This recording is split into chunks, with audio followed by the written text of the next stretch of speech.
My dad called me a disgrace for not being like my golden brother. 5 years later, they begged to reconcile, but I let silence speak for me. I, 35 male, own this custom furniture business in Denver. Now, sounds like I've got my shit together, right? Well, my family had literally no freaking clue until a few months ago.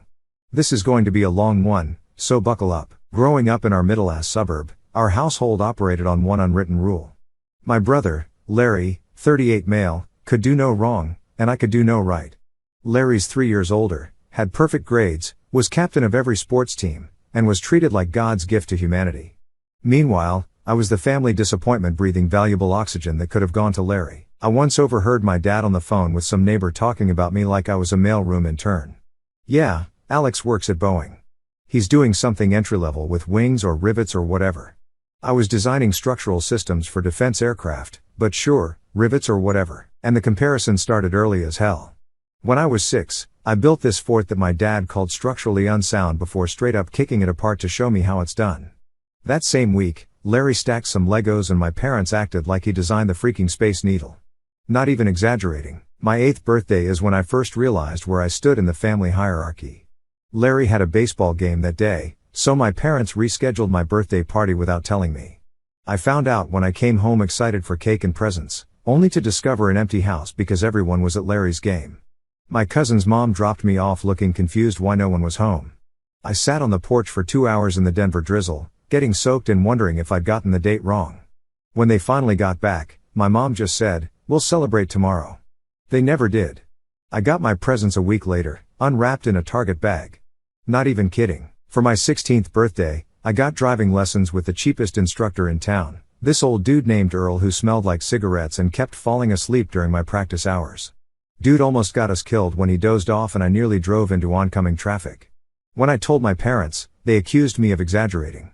Meanwhile, Larry got a used Audi for his 16th. He needs it for college visits, Dad explained while I pretended not to care. I spent the next year bumming rides or taking 3 buses to get anywhere while Larry cruised around with his friends. High school graduation really hammered it home. Larry's graduation photos covered our living room wall in expensive frames. Mine sat in a $5 Walmart frame on a bookshelf behind a potted plant. When Larry got into Stanford, my dad bought him a BMW and threw a party with all their country club friends. When I got into Washington State on a partial scholarship, which wasn't easy, by the way, I got a good job text message while they were on vacation in Maui, a trip I wasn't invited on because there wasn't enough room in the condo. Found out later they had a 3-bedroom place. By the time I turned 25, I'd fallen in line with their expectations. I had a decent engineering job making $95,000 at Boeing. Not spectacular, but solid enough that they could mention it without grimacing. Meanwhile, Larry was pulling $250,000 at Goldman Sachs, plus bonuses that probably exceeded my annual salary. Every family gathering was the Larry show. Larry just closed another deal. Or Larry's buying a vacation home in Aspen. I nodded and smiled through it all, drinking too much at family dinners while relatives asked if I was still at that airplane company like it was a summer job at Dairy Queen. Larry would helpfully mention engineering positions at his company that I might qualify for, if he put in a good word, as if I needed his charity. Then something unexpected happened. I discovered woodworking. It started as a weekend escape from cubicle hell. My apartment maintenance guy caught me trying to fix a broken chair and showed me his workshop in the building's basement. Dude was a former carpenter who got tired of Denver winters on construction sites. He let me use his tools if I helped with building repairs. Turns out I had a knack for it. There was something honest about turning raw timber into something functional. No office politics, no quarterly reviews, just wood, tools, and results you could actually touch. Soon, I was making coffee tables that friends fought over. One buddy's wife literally slipped me $300 cash at a party and whispered, "Don't tell him I paid this much."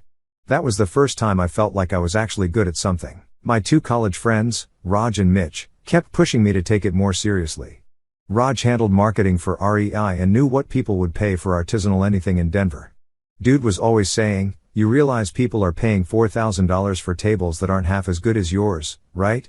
Mitch ran his dad's construction company and had connections with interior designers who charged stupid money for curated spaces or whatever the hell they called it. The breaking point came at Christmas 2018. Larry had just made junior partner or some shit. During dinner, he spent 20 minutes explaining his bonus structure to my visibly aroused parents. When he finally shut up about his 7-figure package, my dad turned to me and said, "Well, Alex probably got a nice Christmas ham from Boeing, right, son? Everyone laughed like it was the funniest joke ever. My mom patted my hand and said, "There's nothing wrong with job security, honey," as if I was some kind of charity case. I quit Boeing the next day. Of course, I didn't tell my family. As far as they knew, I was still designing airplane parts like a good little engineer. Meanwhile, I started apprenticing with an old Finnish craftsman named Frank, who ran a furniture workshop in Reno. The pay was $16 an hour, but the knowledge was priceless. Frank had built pieces for Bill Gates' house in the 90s. Dude was a legend who looked at IKEA furniture like it was made of cardboard and spit. Frank had this assistant, Victor, ex-military guy who'd served 3 tours in Afghanistan before finding woodworking as a way to deal with his PTSD. Victor was built like a brick house, covered in tattoos, and had hands so steady he could carve details finer than a CNC machine. Dude rarely spoke, but when he did, everyone shut up and listened. First day I met him, he looked at my hands and just said, "Soft engineer hands won't last a week." That was my introduction. Victor was the only guy Frank trusted with his best tools. He slept in the workshop some nights when his PTSD got bad. And I'd sometimes arrive in the morning to find him already working. Having been there since 3 a.m. while Frank taught me the traditional techniques, Victor showed me the real shit. How to work when you're exhausted. How to push through the pain when your hands are bleeding. How to meet impossible deadlines without sacrificing quality. The guy was a machine. I learned everything. Selecting lumber, traditional joinery, working with exotic woods, dealing with clients who have more money than taste. Frank called me the engineer and regularly told me my first 50 pieces would be garbage. After that, maybe you make something worth sitting on. He wasn't one for participation trophies. My first month was pure torture. Victor would wake me at 5 a.m. with a bucket of ice water if I was even a minute late. My soft engineer hands blistered, bled, then blistered again until they finally hardened. I sliced my thumb open trying to use a Japanese pull saw. Victor stitched it up right there in the shop using fishing line and wouldn't let me take a day off. "Wood doesn't care about your feelings," he'd say while I tried not to pass out.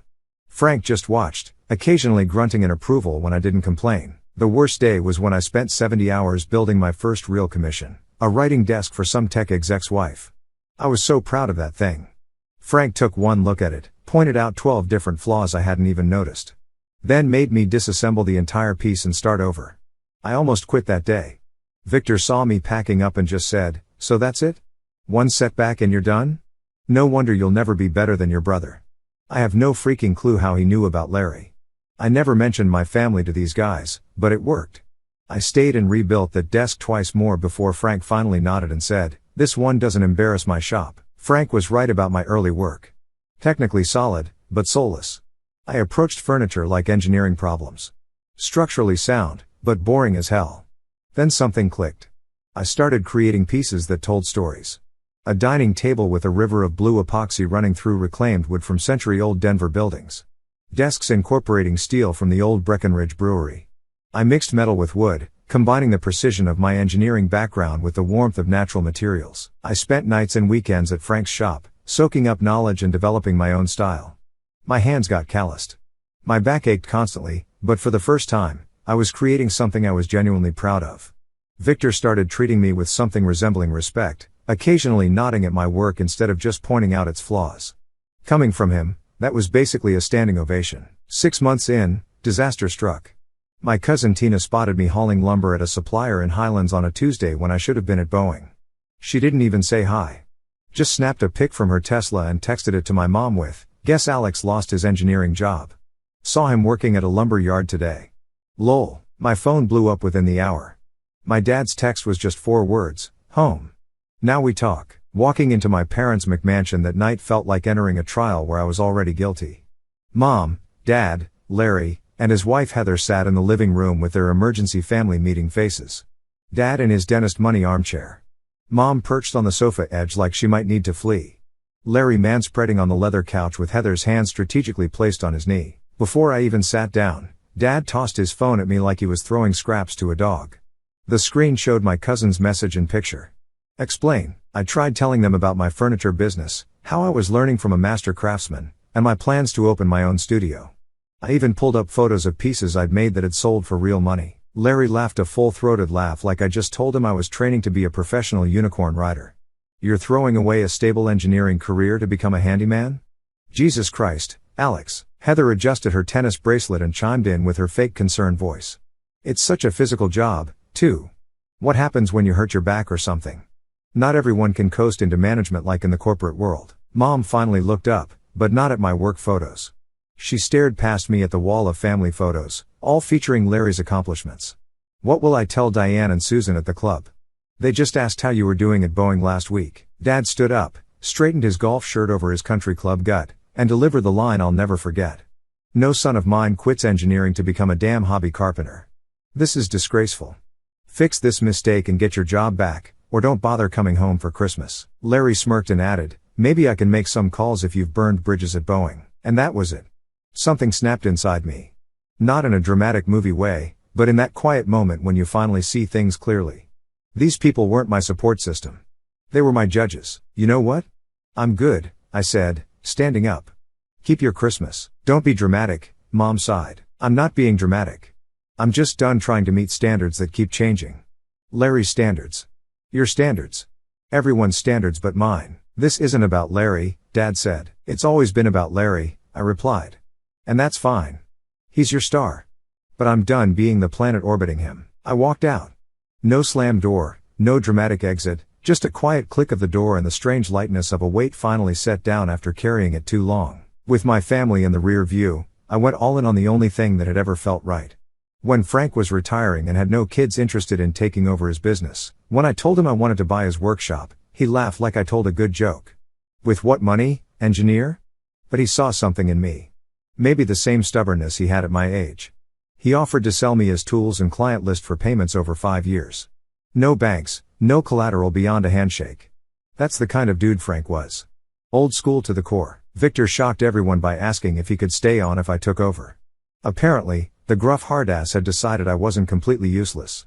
You need someone who knows what the hell they're doing, he said, which was as close to a compliment as I'd ever get from him. Frank seemed surprised, but nodded like he approved of Victor's decision. I convinced Raj and Mitch to join me. Raj was tired of marketing overpriced camping gear to tech brothers who'd never sleep outdoors. Mitch was sick of building cookie-cutter homes for his dad's development company. We pulled our savings. $95,000 from me, my entire Boeing 401k, plus savings, $60,000 from Raj, and $80,000 from Mitch. We took out another $150,000 business loan with my condo as collateral and kept Frank's location in Reno. I won't mention the real name, so let's call it Grain and Timber. When we signed the final papers, Frank handed me a small wooden box he'd made. Inside was a set of his personal carving tools that had belonged to his father. Don't screw this up, was all he said. Victor stood in the corner, arms crossed, and just gave me a single nod. Coming from these two, this was basically like being knighted. Those first 2 years nearly broke me physically, mentally, financially, all of it. 18-hour days bent over a workbench. I lived on ramen, coffee, and ibuprofen. My hands cracked and bled during Denver's dry winters. I showered at the workshop most nights because I was too tired to drive home. One night, I even sliced my hand open on a bandsaw because I was too exhausted to focus. We couldn't afford employees, so Raj handled marketing while stocking shelves at REI nights. Mitch managed clients while still working part-time for his dad. I built until my back felt permanently curved over a workbench. The shop became my life. I'd wake up at 5 a.m., work until 11 p.m., crash on the cot in the back room, and do it all again the next day. The first year was brutal. I nearly gave up at least once a month. We'd get commissions that barely covered materials. I'd spend 80 hours on a table that sold for what amounted to about $8 an hour for my time. My electricity got shut off at my apartment because I forgot to pay the bill for 3 months. I was barely there anyway. Victor let me crash on his couch for a week, which consisted of him waking me at 4 a.m., throwing cold water on me, and telling me to stop feeling sorry for yourself. Tough love, but it worked. I started to wonder if my family was right. Maybe I was just a delusional failure. I actually called Boeing HR to see if my old job was still available. The day after that pathetic moment of weakness, we got our first big break, but slowly, we found our niche. Not selling to super rich assholes, but to people who understood quality. Tech workers who'd grown up with craftsman grandfathers, old Denver families who appreciated local wood, young professionals buying their forever dining table with their first real bonus. And our big break came from this writer named Samantha. She wrote for design magazines and had a massive Instagram following. Not one of those fake influencers, but someone with actual credentials and taste. She wandered into our workshop looking for a custom desk for her Denver apartment. I remember being annoyed at the interruption because I was trying to finish a commission on deadline. Victor, surprisingly, was the one who took time to show her around while I kept working. She watched me for an hour, just silently observing while I fitted joinery on a credenza. Finally, she said, "You're not marketing yourselves right? You're not selling furniture. You're selling stories." She traced her finger along a piece of elm I was working with. "Where's this from?" Turned out it was from a 120-year-old tree that fell during a windstorm at City Park. I knew the whole history because I'd personally salvaged the wood. She made me tell her every detail about every piece in the shop, where the wood came from, what the building was before demolition, who might have touched these materials in their previous life. 2 weeks later, she published a 4-page spread about us in the 5280 magazine. She wrote about how each piece carried the DNA of Denver's history. The photo she took made our dusty workshop look like some kind of mystical craftsmanship temple. We specialized in pieces with stories. Tables made from Douglas fir salvaged from demolished century-old Denver buildings. Desks incorporating steel from the old Breckenridge Brewery. Headboards built with wood from trees that fell during historic storms. Each piece came with a history card explaining its materials. Something Samantha suggested that became our signature. Word spread like wildfire. Her article got picked up by design blogs. Some tech influencer bought one of our river tables and posted it, tagging us. I turned down most of the rush orders and prima donna clients. I wasn't interested in becoming a luxury brand. Samantha became a regular visitor to the shop, bringing designers and editors by. She never asked for a commission or kickback. She just genuinely believed in what we were doing. By year 3, we had a 6-month wait list and hired 2 apprentices, young guys from a local trade school who reminded me of myself, eager to learn but needing a chance. We opened a small showroom in Highlands where people could see and touch our work. By year 5, we had 8 employees and had taken over the space next door to our original workshop. Throughout it all, I still sent my parents $5,000 every Christmas. Not because they needed it. Dad's dental practice did just fine, but because I was still their son, whether they acknowledged it or not. The checks were always cashed within days. They never called. I heard about Larry through extended family and social media. His Goldman career took him to New York, then briefly to London before he landed back in Denver as a vice president in their office. Each move was announced through mass family emails like royal proclamations. Meanwhile, I built a stable business that grossed $3.2 million annually with healthy profits, all in complete silence. 5 years after walking out of my parents' house, grain and timber had grown into something real. We had our main workshop, a showroom in Reno, a second location in Boulder, and 18 employees, including 4 apprentices we'd trained from scratch. I bought a small craftsman house in Berkeley, nothing fancy, but within biking distance to the shop and completely paid for. I dated occasionally, but mostly poured myself into the business. Some nights I wondered if my family ever thought about me, but it was rare. I was too busy to worry about that. Then the 2022 recession hit. The tech sector took a nosedive. Amazon froze hiring. Microsoft started layoffs. And suddenly, Denver's housing market wobbled. People who'd been living on stock options and home equity lines of credit found themselves overextended. I found out through my cousin that Larry's bank had started strategic workforce reductions. He'd been right-sized during the 3rd round. Corporate speak for getting your ass fired. According to family gossip, his severance was decent, but wouldn't last long with their mortgage, private school for their kids, and the vacation property. While Larry was panic updating his LinkedIn, my business actually stabilized during the downturn. We weren't selling to speculators or house flippers. Our clients were people who'd saved for quality pieces they'd keep for decades. We maintained our 6-month wait list by adjusting prices slightly and offering payment plans. Victor proved his worth during this period. He'd been through economic downturns before and knew how to operate lean. He figured out how to reduce our material waste by nearly 30% without compromising quality. The guy could look at a pile of offcuts most people would throw away and visualize exactly how to turn them into sellable products. He started teaching our apprentices how to make these smaller items during downtime. We even started a more affordable line of smaller pieces, cutting boards, wall shelves, and small side tables that kept cash flowing and our apprentices busy during slower periods. I refused to lay off a single employee.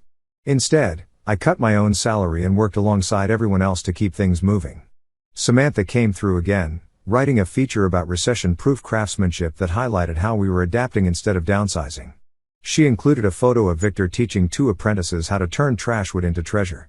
The guy hated having his picture taken, but suffered through it for the good of the business.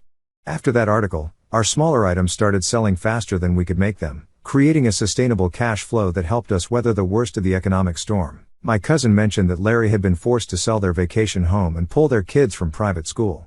Heather had to get a real estate license to try bringing in some income while Larry consulted, was unemployed but couldn't admit it. Apparently, they'd been living on credit for years, maintaining an image they couldn't actually afford. Classic Larry, all show, no substance. Still, not once did I hear directly from my family. Not a text, not an email, not a "Hey, you still alive?" While I was hearing all about their financial struggles through extended family, they couldn't be bothered to check if I was surviving the same economy. According to my aunt, they told people I'd gone to find myself or was working with his hands somewhere whenever someone asked about me at their club. I sent one final Christmas check in December 2022 with a note, "Last one. Hope it helps." It was cash the next day. No acknowledgement, no thanks, no nothing. That was when something finally clicked for me. I realized I'd been hanging on to this idea that eventually they'd see me as worthy, that success would finally make me visible to them. But the truth was simpler and harder. They just didn't care. Not about my success or failure. I simply wasn't important enough to factor into their worldview. So, I stopped caring, too. I deleted my fake Facebook account where I occasionally checked their profiles. I told the extended family I wasn't interested in updates.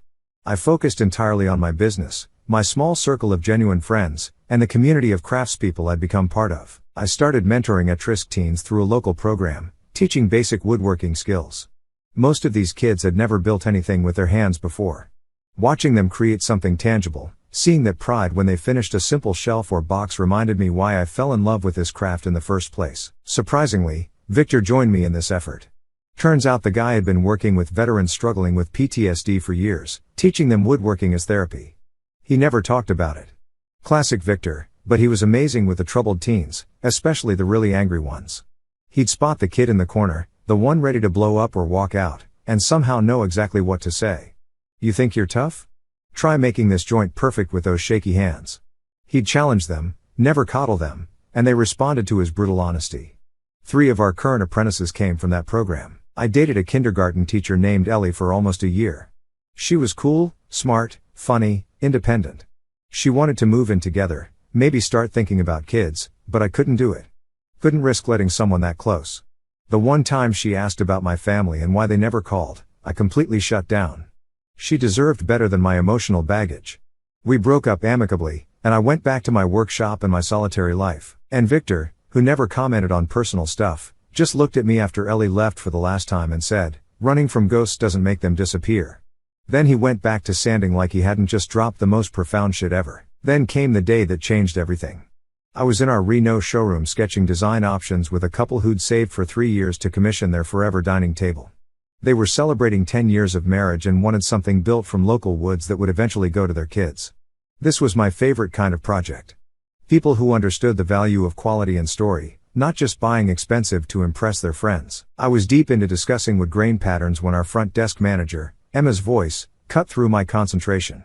"Sir, as I explained, we don't do rush orders.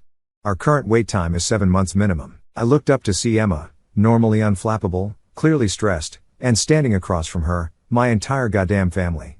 Dad was red-faced, leaning over the desk like he did with dental assistants who questioned his methods. Mom stood with her arms crossed, that pursed lip look she gets when service people don't bend to her will. Larry and Heather hung back with their 2 kids, looking impatient and entitled as always. I froze. 5 years of radio silence, and here they were, invading the one place I'd built for myself. I should have walked away. Should have let Emma handle it. But something pulled me toward them. Not hope or love, just a morbid curiosity about what the hell they were doing here. "Is there a problem?" I asked, approaching the group. They didn't recognize me at first. 5 years of physical work had changed my formerly soft engineer physique. I'd bulked up from hauling lumber and standing at workbenches all day. The flannel and raw denim work clothes were a far cry from the Brooks brothers they remembered. My beard and calloused hands completed the transformation. Dad spoke first, not even looking at me directly. "Yes, there's a problem. We need a dining table for an important dinner party next month, and your girl here says it takes 7 months. That's ridiculous. We're willing to pay extra." Before I could respond, the showroom door opened and in walked Connor, the Seahawks quarterback who'd become a friend and client. He spotted me and called out, "Alex, just the man I wanted to see." Everyone turned. Connor walked over with that easy confidence of pro athletes. "Dude, that media console you built us is unreal. Sarah's posted it on Instagram like 20 times. Her followers are going nuts over it. He shook my hand with genuine warmth. I'd built pieces for his home last year. Nothing flashy, just honest work he appreciated. Everyone keeps asking who made it. You're about to get slammed with calls from the whole team. Larry's mouth literally fell open. My father's face went from condescending to confused in seconds. Connor glanced at my family, sensing the tension. Sorry to interrupt these clients. No, I said simply. Just some walk-ins with unrealistic expectations. Connor laughed and clapped my shoulder. Their loss. Call me about that custom dog bed we talked about. Brutus deserves the best. He headed out, high-fiving one of my apprentices who was staining a tabletop near the door. The silence that followed was thick enough to cut with one of my Japanese chisels. My mother recognized me first. Her hand went to her throat, that theatrical gesture she does when she's shocked. Alex, is that you? Dad's eyes narrowed, trying to process what was happening. Larry just stared, his face a mix of confusion and something else. Maybe envy.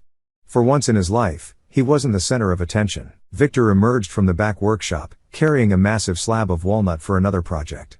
He immediately assessed the situation, his eyes narrowing as he looked from me to my family and back. He said nothing but positioned himself near the counter, arms crossed over his chest like some kind of bearded, tattooed sentinel. The message was clear.